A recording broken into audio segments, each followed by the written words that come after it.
ಗೆಲ್ಲುವ ಮೂಲಕವೇ ಹಲವರಿಗೆ ಉತ್ತರ ನೀಡಬೇಕಿದ್ದ ಕುಸ್ತಿಪಟು ವಿನೇಶ್ ಫೋಗಟ್ ಅವರಿಗೆ ಸಂದರ್ಭ ಕೈಕೊಟ್ಟಿದೆ. ತೂಕ ಕೊಂಚ ಹೆಚ್ಚಿದ ಕಾರಣದಿಂದಾಗಿ ಅವರು ಒಲಿಂಪಿಕ್ಸ್ನಿಂದ ಅನರ್ಹಗೊಂಡಿರುವುದು ಆಘಾತಕಾರಿ ಸುದ್ದಿ. ಒಲಿಂಪಿಕ್ಸ್ 50 ಕೆಜಿ ವಿಭಾಗದ ಕುಸ್ತಿ ಪಂದ್ಯದಲ್ಲಿ ಫೈನಲ್ ಪ್ರವೇಶಿಸಿರುವ ಭಾರತದ ವಿನೇಶ್ ಫೋಗಟ್ ಇಂದು ಭಾರತಕ್ಕೊಂದು ಪದಕವನ್ನ ಗೆದ್ದೇ ಗೆಲ್ಲಲಿದ್ದಾರೆ ಅಂತ ಇಡೀ ದೇಶವೇ ಕಾತರದಿಂದ ಕಾಯ್ತಾ ಇರುವ ಸಂದರ್ಭದಲ್ಲಿ ಈ ಆಘಾತಕಾರಿ ಸುದ್ದಿ ಹೊರಬಿದ್ದಿದೆ. ಫೈನಲ್ ಇಂದು ನಡೆಯಲಿರೋದ್ರಿಂದ ಬೆಳಿಗ್ಗೆ ಆಕೆಯ ದೇಹವನ್ನ ತೂಕ ಪರೀಕ್ಷೆ ಮಾಡೋ ಸಂದರ್ಭ ಆಕೆ 50 ಕೆಜಿಗಿಂತ 100 ಗ್ರಾಂ ತೂಕ ಹೆಚ್ಚಿದ್ದಾರೆ ಅಂತ ತಿಳಿದು ಬಂದಿದ್ದು ಅವರು ಒಲಿಂಪಿಕ್ಸ್ನಿಂದ ಅನರ್ಹಗೊಂಡಿದ್ದಾರೆ.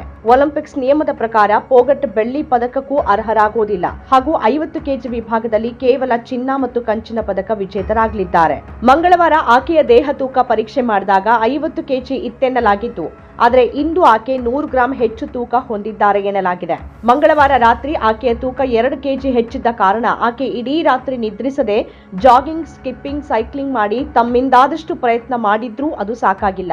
ಭಾರತದ ತಂಡ ಆಕೆಗೆ 100 ಗ್ರಾಂ ತೂಕ ಇಳಿಸಿಕೊಳ್ಳೋಕೆ ಸ್ವಲ್ಪ ಸಮಯಾವಕಾಶ ಕೇಳಿದ್ರೂ ಅಧಿಕಾರಿಗಳು ಕೇಳಿಲ್ಲ ಎನ್ನಲಾಗಿದೆ.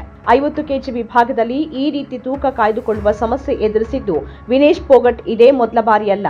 ಆಕೆ ಸಾಮಾನ್ಯವಾಗಿ 53 ಕೆಜಿ ವಿಭಾಗದಲ್ಲಿ ಸ್ಪರ್ಧಿಸುತ್ತಾರೆ.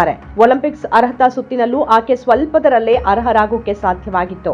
ಇಂದಿನ ಫೈನಲ್ ಪಂದ್ಯದಲ್ಲಿ ಫೋಗಟ್ ಅವರು ಸ್ವೀಡನ್ ದೇಶದ ಸಾರಾ ಹಿಲ್ಡೆ ಬ್ರಾಂಟ್ ಅವರನ್ನ ಎದುರಿಸಬೇಕಿತ್ತು. ಸ್ವತಂತ್ರ ಪತ್ರಿಕೋದ್ಯಮ ಇಂದಿನ ತುರ್ತು ಅದನ್ನ ವಾರ್ತಾ ಭಾರತಿ ಮಾಡ್ತಾ ಇದೆ. ನಮ್ಮ ಚಾನೆಲ್ ಅನ್ನ ಸಬ್ಸ್ಕ್ರೈಬ್ ಮಾಡೋದ್ರ ಜೊತೆಗೆ ಬೆಲ್ ಐಕಾನ್ ಒತ್ತಿ ನಮ್ಮನ್ನ ಬೆಂಬಲಿಸಿ. ಹಾಗೆ ನಮ್ಮ ಕಾರ್ಯಕ್ರಮಗಳನ್ನ ಲೈಕ್ ಮಾಡಿ, ಕಮೆಂಟ್ ಮಾಡಿ, ಅದನ್ನ ಬೇರೆಯವರಿಗೂ ಕೂಡ ಶೇರ್ ಮಾಡಿ. ಹೀಗೆ ನೀವು ಮಾಡಿದಾಗ ನಮ್ಮ ಚಾನೆಲ್ ಮತ್ತಷ್ಟು ಜನರಿಗೆ ತಲುಪತ್ತೆ. ಆ ಮೂಲಕ ನಮಗೆ ಸಹಕಾರ ಆಗುತ್ತೆ. ಇದು ನೀವು ಯಾವುದೇ ಖರ್ಚಿಲ್ಲದೆ ಮಾಡಬಹುದಾದ ಸಹಕಾರ. ಧನ್ಯವಾದ.